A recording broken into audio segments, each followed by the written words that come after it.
Thanks everyone for being here. Today we have Dr. Elliot Cole presenting with us. He is a computer scientist in the area of human-centered computing. His research has focused on addressing the needs of brain injury patients who have plateaued in their recovery. With funding from the NIH and Bell Labs, he founded the Institute for Cognitive Prosthetics as an R&D organization with a clinical services team and a software development team. They succeeded in developing technology-enhanced therapy techniques for rapidly resuming the patient progress toward recovery. Currently, he is working with Dr. Misha Surya, director of the Jefferson Neurorestoration Lab. There, he is focusing on increasing the speed of recovery of brain patients through the integration of therapy and technology, and working in the area of technology brokering, working with clinicians, enhancing their evidence-based programs with technology tools. He has been on the faculties of Drexel University, University of Penn, and Jefferson, and has been an NIH study section member and has reviewed proposals for NSF, NIDRR, and DoD, and the Natural Sciences and Engineering Research Council of Canada. He has over 100 publications and presentations in the US, Canada, UK, Europe, Asia, and Australia. The Institute for Cognitive Prosthetics was highlighted in a PBS documentary on addressing cognitive disabilities that included Dr. Temple Grandin. So thank you so much for being here today, and I will set up your slides. You can take it away. Okay. First, I'd like to thank MJ for the invitation to speak to you today. Today's talk is about one of Dr. Sarua's many interesting patients, and I'd like to acknowledge Misha's help in preparing a case report manuscript on our work with this patient. I also want to say that we do not have a formal affiliation with the Neuro Restoration Center at this time.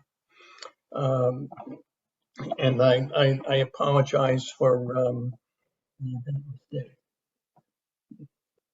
the connection between OT and computer science is based on cognitive performance.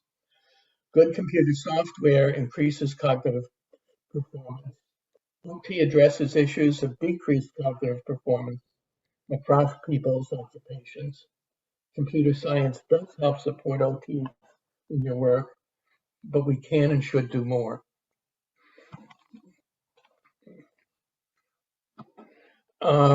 We have become heavily dependent on our personal computer technology network for a broad range of everyday activities. It's hard to imagine being without our cell phones for more than minutes or perhaps occasionally hours and days. But really, people do more by reducing their cognitive load with technology. The challenge to rehabilitation therapy today is to do more with reduced time and reimbursement. Today, I hope to show how effective software can make progress in increasing level of function and quality of life in people recovering from acute illness, as well as people who have degenerative cognitive diseases. Next slide, please.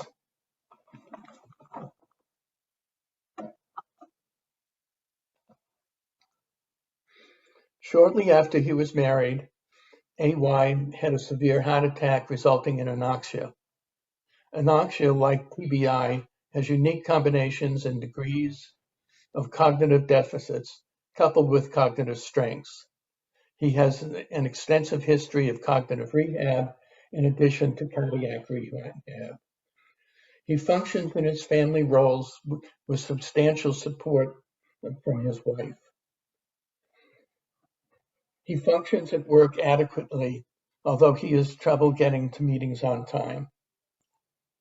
When Misha referred him to us, there had been no gain and no loss in his functioning for some number of years. Our modality of therapy has several elements to it. One is technology enhancement with common devices rather than exotic devices like virtual reality. a patient-centered care approach. In treating patients, we focus on patient priority activities, which is connected to an upcoming event in the patient's life. A patient priority activity, which I'm going to abbreviate as PPA, is the behavioral manifestation of cognitive functioning.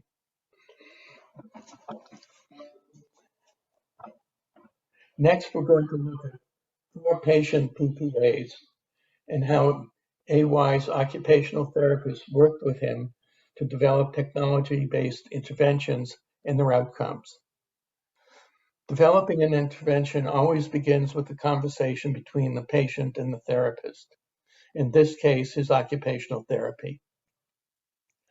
They will want to define the activity explicitly, set out criteria for achieving success in the PPA, describe the intervention process for achieving the PPA, and describe the outcomes of the intervention. Please note that there's a good structure here. Next slide, please.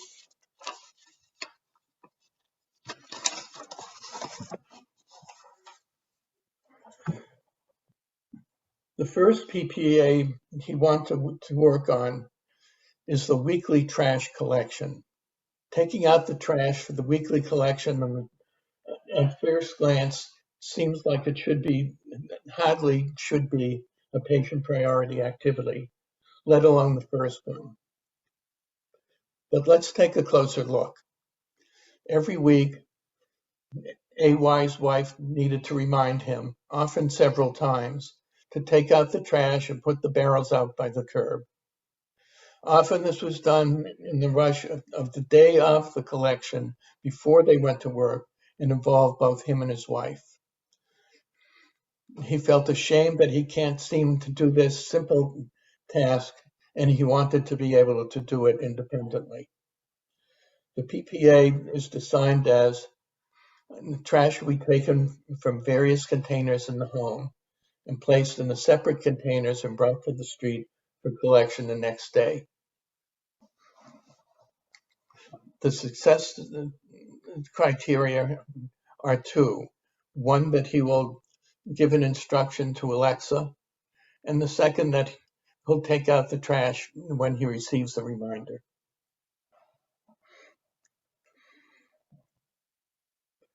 The plan that he and his OT came up with is a 2-step process. First, days before, he would remind himself to instruct Alexa to give him a reminder in a timely manner. He'll be able to see that he has reminded himself to instruct Alexa in his schedule for the week. Second, he'll tell Alexa to give him a trash reminder message after dinner on the evening of the weekly collection. The message would be sent to both the Alexa speaker and to the TV set as a banner. He thought that sending a simple reminder message would be sufficient. He has a task reminder problem and not a task execution problem. This would create a weekly routine for him, allowing him to verify that he had taken the necessary preparation steps. Next slide, please.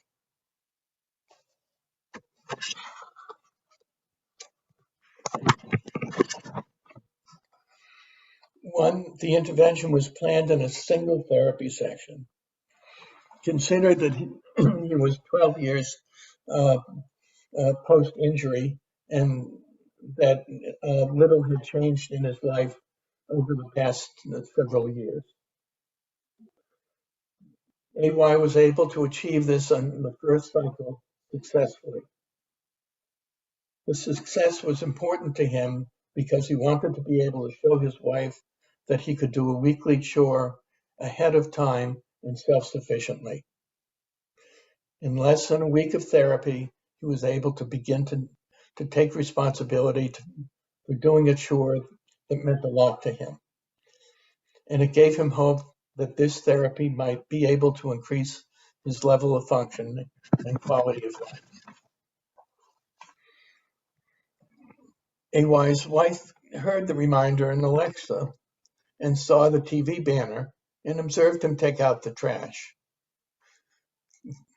For 9 years, AY's therapy hadn't been able to address this important problem. She saw this as a good sign.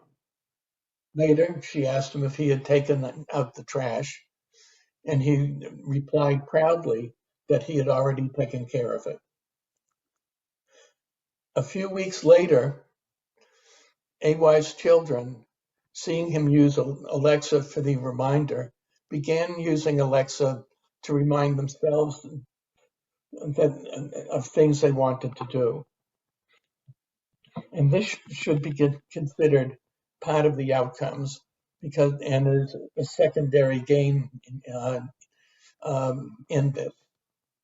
It should be noted that Alexa had been at home for some time and was receiving commands by the household. The therapist played an important role in linking the technology and addressing the priority activity. Therapy was necessary to address the problem and to develop the intervention. Both the therapy and technology are necessary here, and neither was sufficient. Let's see. Can you go back to the CellMinder main screen? I don't have a pointer here, so I'm going to describe it. This is an app that we developed at the request of a therapist. She had a patient who had severe memory problems. There were Post-its all over the house. Her mother would give him kindly reminders, and she had a wonderful relationship. Excuse me. She had a wonderful relationship with her mother, but still it bothered her that sometimes she would remember things, but her mother still told her about it. She wanted a method so that she would be able to reliably remind herself in her own voice. And CellMinder became that method. In the upper left, you see a brief description of the event. Below that is the time and date that the event will take place. Below that is the description. What is special about the description is that it is designed for someone with cognitive disabilities who will be able to write down at a detailed level things that most people without a cognitive disability would not need to be able to do. And this could be printed out for the individual, but also kept private. On the upper right, you see a line that says, "Remind me with a call to my cell." And this changes. Take a look down below. You see Monday, July 10th at 12:21 p.m. Send a demo for JCOM CellMinder script. And that will be sent as a sound file to my phone, which may or may not ring. But in real life, it would. There is a feature below the hotspot for the cell call is repeat weekly, which actually AY requested as an enhancement, and we were able to do that for him in really in less than an hour. Below that is the minutes before the event that you want to get the call. And below that is the script that the patient reads, that the patient composes and reads and records and has sent to themselves. What's interesting about the message is the patient tends to spend some time editing the message and being able to give themselves efficient cues of what they should do. And of course, they receive this in their own voice and generally take great pleasure in receiving that and doing that. Below that is the recording, is the button to record the message, and below that is the button that saves everything. So AY used this with many of his therapy PPAs, and also with other things in his life.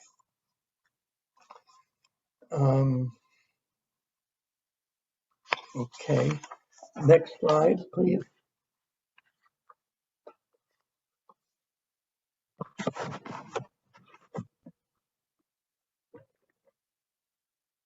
AY asked his occupational therapist to arrange for software enhancement.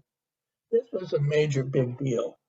And I'll bet that there are very few of you who have had the opportunity to have a patient ask you for a request to enhance a software program that they were using. But because we're computer scientists, we have the tools to be able to do this. AY had become familiar with our ability to highly customize many features of our software.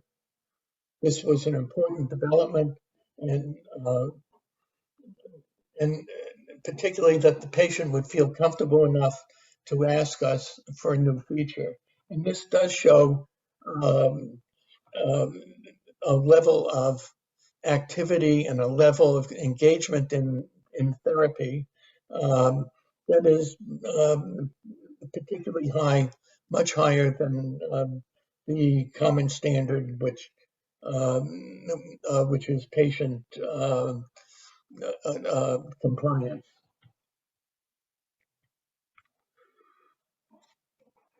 I won't.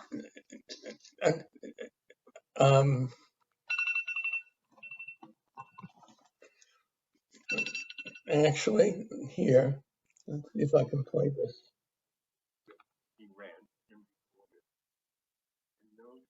No, it's there. To listen again, press 1. To get a call back in 5 minutes, press 2. To get a call back in 15 minutes, press 3. Hang up at any time. The individual types the script to be read and recorded and knows how to give efficient cues for the reminder. To listen again. There.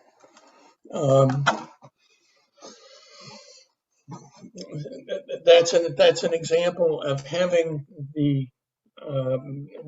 your phone interrupt you from what you're doing to give you a message to tell you that you need to do something else. One of the real problems in doing everyday activities is that you're focusing on something. Your calendar says you should do something at 12:21, and 12:35 comes and goes, and you're still concentrating on what you're doing. And it's really necessary to have alerts. The thing about this alert is that it is open-ended, and it is free text, and the patient can compose the text that they feel is important to them. Let me continue. Computer users will also often begin using an app successfully for one purpose and later realize that if only the app had another feature, the user could apply the app to another activity and have it become even more useful. This is what AY was doing. He had seen an opportunity and he'd seen an opportunity to enhance the technology, and he was hoping that we would be able to do it. As with many pieces of software, I had hoped to be able to make this more interesting, but it's not. I just want to mention that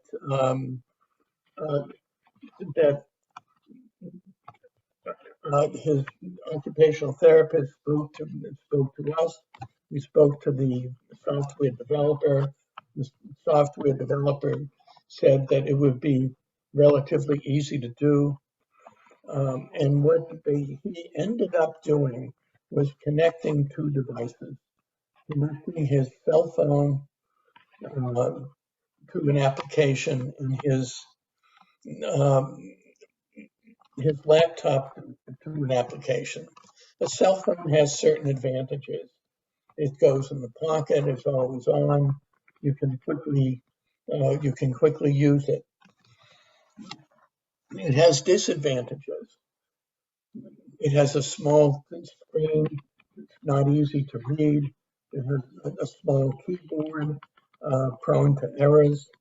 And then you have the laptop. The laptop is not something that goes in your pocket, but it does have a large screen, and it does have a large keyboard, and it is very suitable for text entry, particularly with patients who may have certain kind of minor dexterity issues.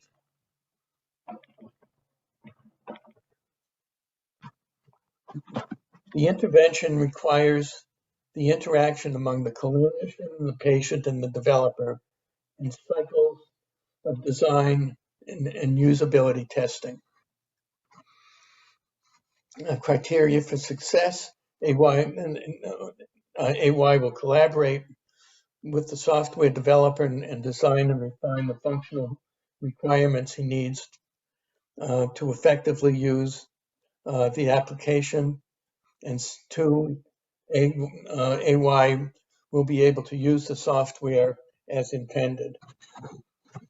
I just want to add that using software as intended can be a challenge to individuals with cognitive disabilities.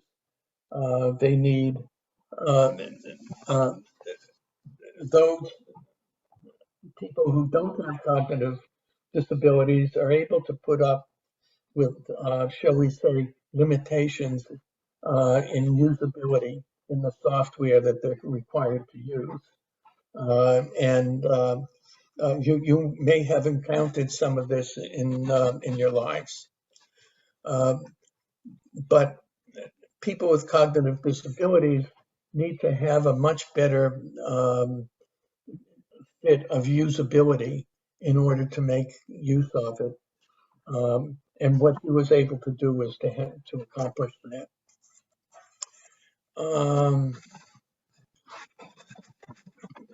The outcomes, the patient felt free to ask for a new software feature, and the feature could be provided to him fast enough to use clinically.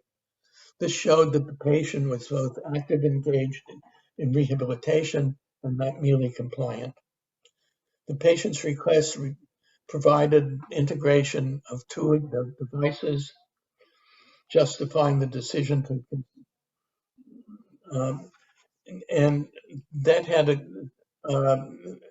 a great deal to do with the personal technology network, rather and conceptualizing the devices that the individual has and the software that the individual has as a network, rather than just a bunch of individual devices that they happen to have access to. There's another important outcome. The rapid software enhancement process enables the computer intervention to modify the software used by the patient. RTCs anticipate that the intervention is static and can be compared to outcomes that don't use the intervention. We will discuss this later, but basically the challenge is that the clinician is able to, the clinician and the patient are able to change the nature of the patient's technology network, and the patient makes gains. However, these same gains may jeopardize the aspects of the validity of the RTC.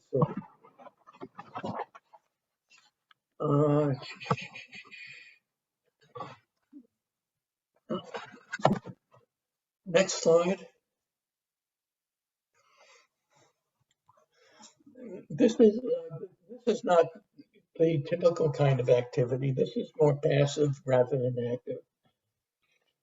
AY wanted to be relied on to drive the children to their various activities. It was more of a dream or wish than a realistic desire. The problem to be addressed. AY wanted to be able to do more household tasks and activities, and this was the long-term goal for therapy. His brain injury happened before he and his wife had children. There were many things that he had never done for the household. Since his injury, AY could be distractible, lose his train of thought, and not finish what he had begun. With 3 children in school, there's a lot of driving for each one to different activities. Through experience, his wife could not trust him to be on time to drive the children to their activities or to pick them up. However, she wished that she were able to trust that he could do this and take over more tasks in running the household. The intervention. Well, this was a passive intervention, relying on other interventions of his therapy. His wife observed how, with AY's therapy, he made major changes in his level of functioning and ability to succeed at activities that had been beyond his abilities before. She began to feel that the therapists and therapy were giving him new successful strategies, using technology effectively. She could see that he was engaged and active in his rehabilitation program, pursuing activities that were his priorities and succeeding with them. Observing what he had become able to do, she began to believe that beginning to drive a child to an activity was within his capabilities. Then he began taking the children to their activities. Criteria for success: his wife gives him assignments to transport their children. 2, a wife transports them in a timely manner. The outcomes: AY is permitted and trusted to bring his children to and from various activities. 2, AY feels a sense of pride and increased self-esteem in doing this activity. 3, AY has the opportunity to talk with his children in the special way that you can while driving your kids. And 4, this PPA, it involves a family systems model. I am going to point the break here. This is my first experience giving a presentation over Zoom. I am working with material that is extremely exciting, and I somehow managed to make it seem so boring that it's personally embarrassing.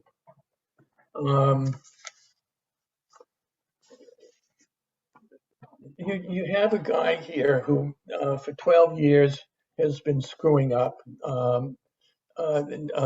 weekly with the trash, constantly being reminded of what he can't do. And all of a sudden, overnight, he working with his therapist, he's able to do this successfully for the first time, really. You have him getting very excited about his technology and wanting to improve on it and coming up with ways that he can be more effective doing it. This is exciting stuff. You have his wife, who for years has to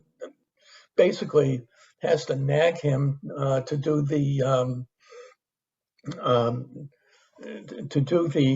to take the trash out, and so often it just becomes so difficult to do. You have his wife begin to see that there are changes that in his level of functioning. There are changes in his quality of life. He is experiencing success in areas that neither one of them would really have been able to dream of. Elliot, that's great. I think you should give the group an opportunity to respond and ask some questions. And if I may, also just for the group to give a little background on this gentleman, this guy probably had attention deficit disorder undiagnosed before his cardiac arrest and brain injury. So this was like a brain injury anoxia exacerbating what he already had. Like he had like ADD times to the 10th power, basically. He was a school teacher before, and he continued to be a school teacher, as Elliot said. And, one of the questions I would always ask is like, are you having, error, making mistakes at school and this and that? Because, he has to care for little kids. And he didn't seem to. I mean, he definitely did have some of the issues that Elliot addressed, and that these things he could perform better. But he wasn't, he was functioning. He was high functioning in the community. And as Elliot said, this is not like someone who didn't give an effort. Like after his brain injury, he did inpatient, rehab, outpatient. He did speech therapy, occupational therapy. He did those things. And furthermore, he actually worked with the neuropsychologist very closely for many years on some sort of cognitive rehab that I don't know what it was. But as Elliot's saying, 12 years go by and he really, like they have the Alexa and the thing sitting in his house and don't know how to use it. So in a short amount of time, we're able to achieve these things. So just to give a little background, but I'll let. So we're calling this modality therapy plus technology. Both are necessary, and neither alone is sufficient. Particularly for more complex patients. For fairly simple patients, either one may work, but for the more involved patients like AY, no. Let's look at the therapy. We begin therapy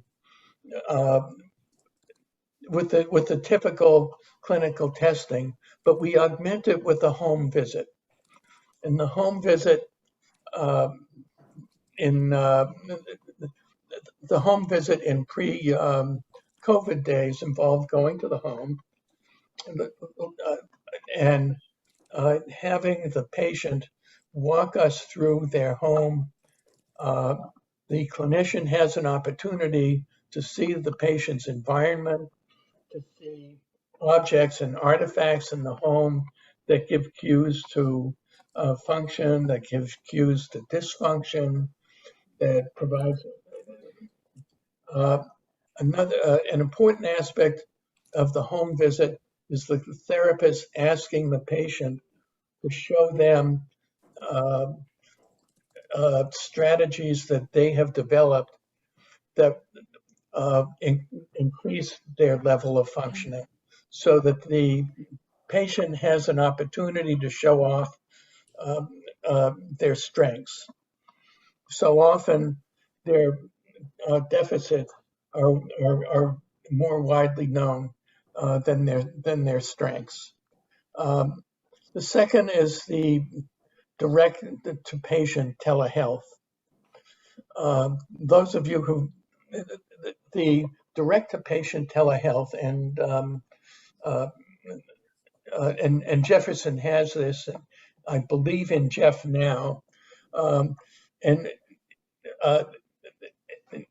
the page on the website shows someone with really a minor, shows someone with the sniffles, calling Jefferson and asking for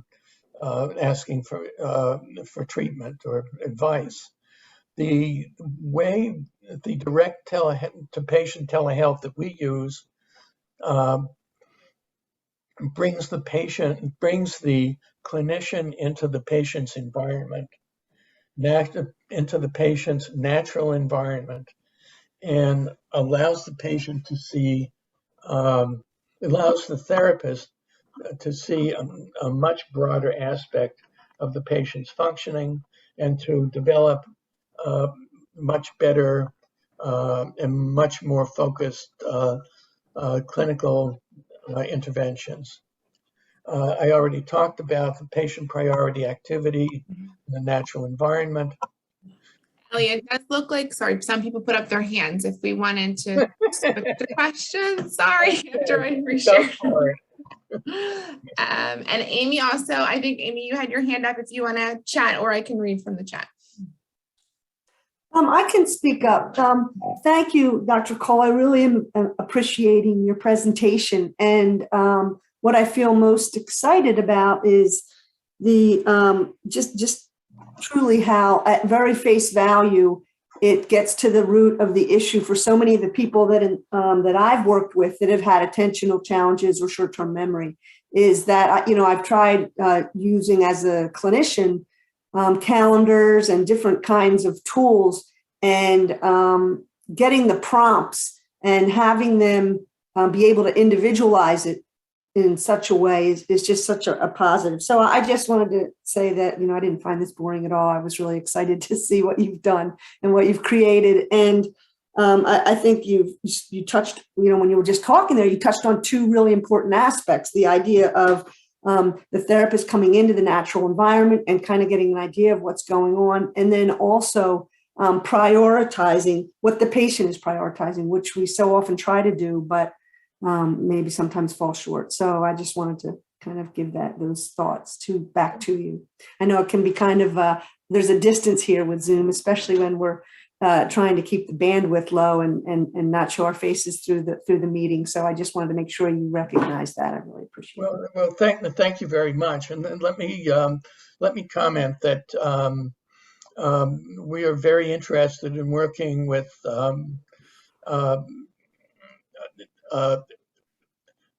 clinicians and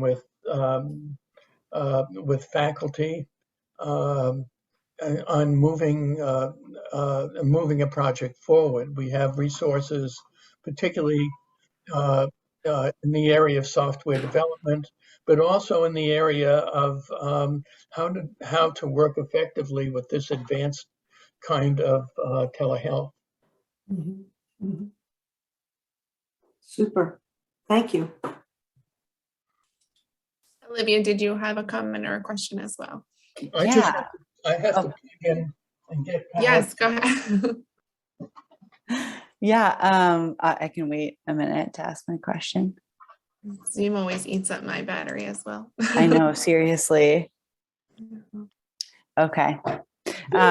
Thank you. Thanks so much, Dr. Cole, for joining us today. You mentioned that some clients may have trouble using computer software and may need like some specific supports to use the software as intended. So I'm wondering like what strategies therapists have used in the past, whether it be, I don't know, like metacognitive strategies or just some way for them to really be able to recognize that they're using it as intended and not making errors. Well, the most important thing for them is not to make errors. As long as they don't make errors, almost most things are acceptable. I won't go into the things that aren't acceptable, but you probably can think of them. The technique, there's a fair amount of computer science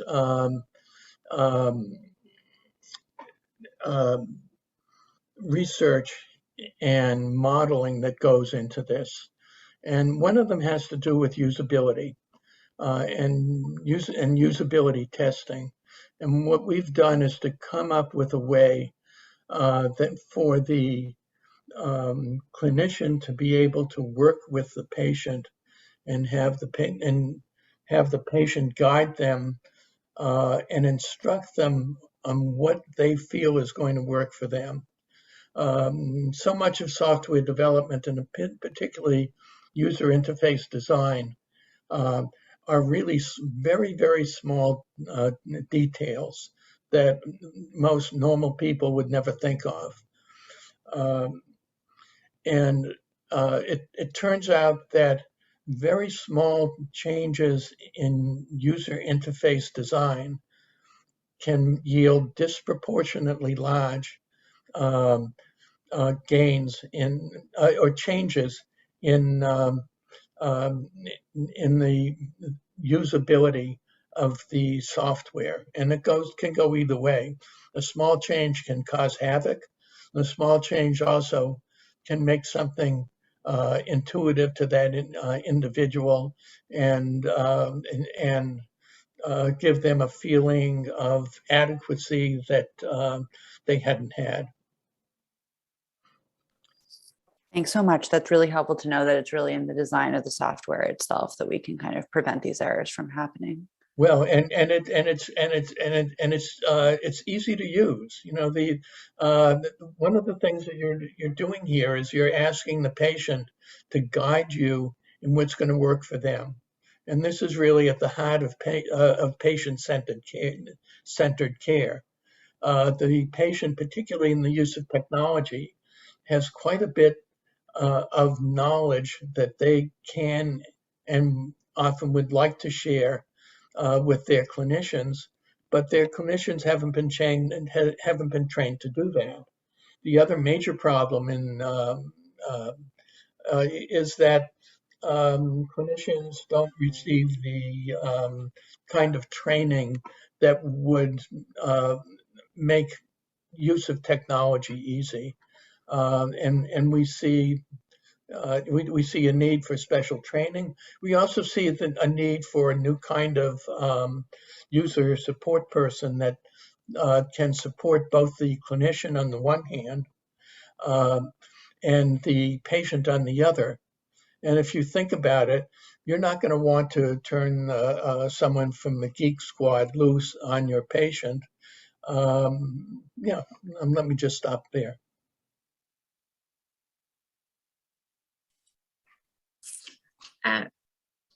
I'm an occupational therapist, and I previously worked in a post-acute brain injury facility. So it was a lot of individuals who were years out from their injuries as well. And a lot of similar issues to AY here of reminding them to initiate different tasks. And some of the speech therapists used just their calendar app on their phone. So setting reminders that way. And that way, like we weren't telling them, okay, now you're going to this therapy, move to here. I'm just curious about the Cellminder app, the accessibility of that, if you find that more beneficial, or if your team has found that more beneficial to using other reminders in their phone that may exist within the calendar feature.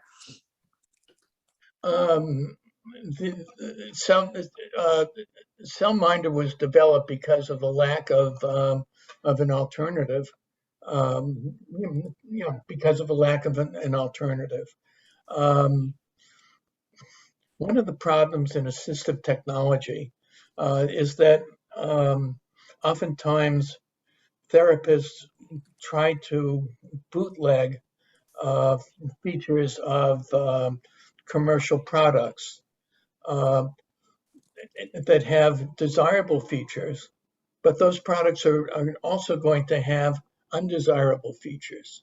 And it's one of the, excuse me, one of the most important aspects of usability is the ability to recover from an error condition.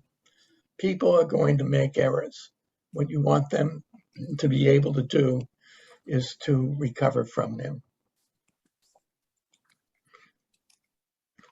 Long story short, though, if you're, I think that the Cellminder app is a very, very important application, and I think that we should think in terms of commercializing it. I was just going to ask if that's available. So it's kind of custom made with your group at this point, and not available to download to test out. Is that correct? I believe that if you were, MJ, I believe that if you were to send me an email and ask me if you could have access to it for you and your team and others, I would be more than happy to help you in developing it for your own needs. Nisha, it may be really helpful as you transition some of your participants with the neurosleeve from a lab-based intervention to home-based intervention. I don't know. I see a lot of possibilities, so thanks for explaining it a little bit more. Yeah, no, I think I would love to do that. I mean, one of our hopes with the neurosleeve trial is that if a person is learning to use their arm to do certain activities, and some of those activities are interfacing with the environment, then having a software-based, so just like Elliot said, you wouldn't let the geek squad loose on someone with a traumatic or anoxic brain injury. You might not let them loose on your smart home either, right? Like Alexa, do whatever. Meaning there is a level of sort of, again, usability from a software point of view, and then the occupational therapist perspective on functioning in the home that this tool could help with. We just have to sort of map out what that would look like. And in terms of this idea of training a new generation, I mean, I think that's something this conversation has been percolating for a while with Alessandro and Elliot and you is, you know, maybe just like Kathy Pearsall created the Skills to Care track, maybe we need some kind of, not necessarily a whole track, a whole year, but some sort of like mini train that will give occupational physical therapists, physicians, whomever, nurses, some enough, not they're going to have a PhD in software, computer science, but enough to be more sophisticated so that they can then talk to those who are, and or a training program to take people who have computer science, engineering, and train them in enough clinical context and usability things so that they can sort of talk to each other. Because there's obviously a big technology brokering bottleneck, and I think Elliot's software and not just the Cellminder, but just the approach of how he created it should be something. So just like Mike Avery is trying to train OTs to use 3D printers, you know, we don't have to recapitulate what Apple and Google did. We just have to leverage it. So and there is some amount of software development needed, but again, Elliot and his team can do that. So put them to work. Well, and it's you know, it's exciting for the developers. You know, the developers, the developer that we're using now, I've worked with for 6 years, and before working with me, he was working at Comcast doing something that would provide certain kinds of reports to you know someone or other, and now you know he has you know he's helping people. He's helping people with cognitive disabilities. He recognizes, and we recognize that he now has developed special skills in understanding usability from the perspective of patients, and he's delighted to do it. Let me, and in terms of what Misha just talked about, it of training people in various disciplines, you know, this is a complex activity, and what we really want to be able to do is to bring people together and so that they can share a common language or common ideas and bring their own their own disciplinary perspective and their own research perspective and clinical perspective to this. And I think that's where the important gains are. Let me go a bit further. And, I think that Jefferson is in a unique situation. We are in the shadow of Penn, but we can do work on with rehabilitation therapy that goes beyond what Penn is interested in, or and we can make very important contributions to neurorestoration, to rehabilitation therapy, to habilitation therapy. There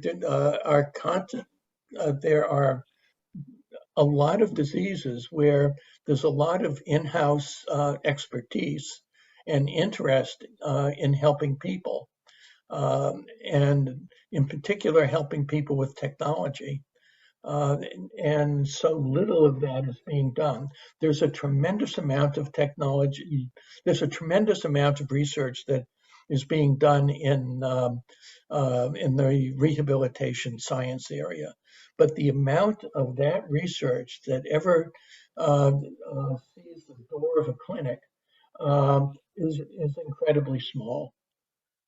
So researchers are supported, patients are involved in studies, but there's really no clinical gain. And I think that that Jefferson and really at this particular moment in time has an excellent opportunity to become world leaders in rehabilitation medicine.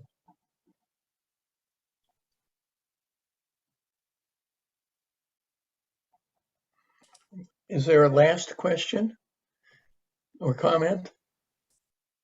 Yeah, great, MJ. That was well said. We're in a really great position to do that. We have one more minute, I think, of Dr. Cole's time, if anyone has a brief question or comment to make.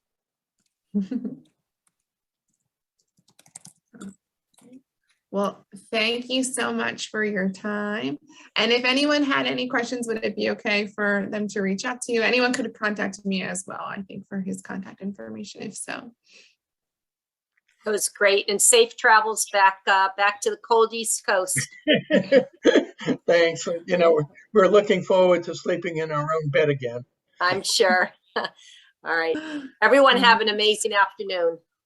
Thank you very much. You. Thank you.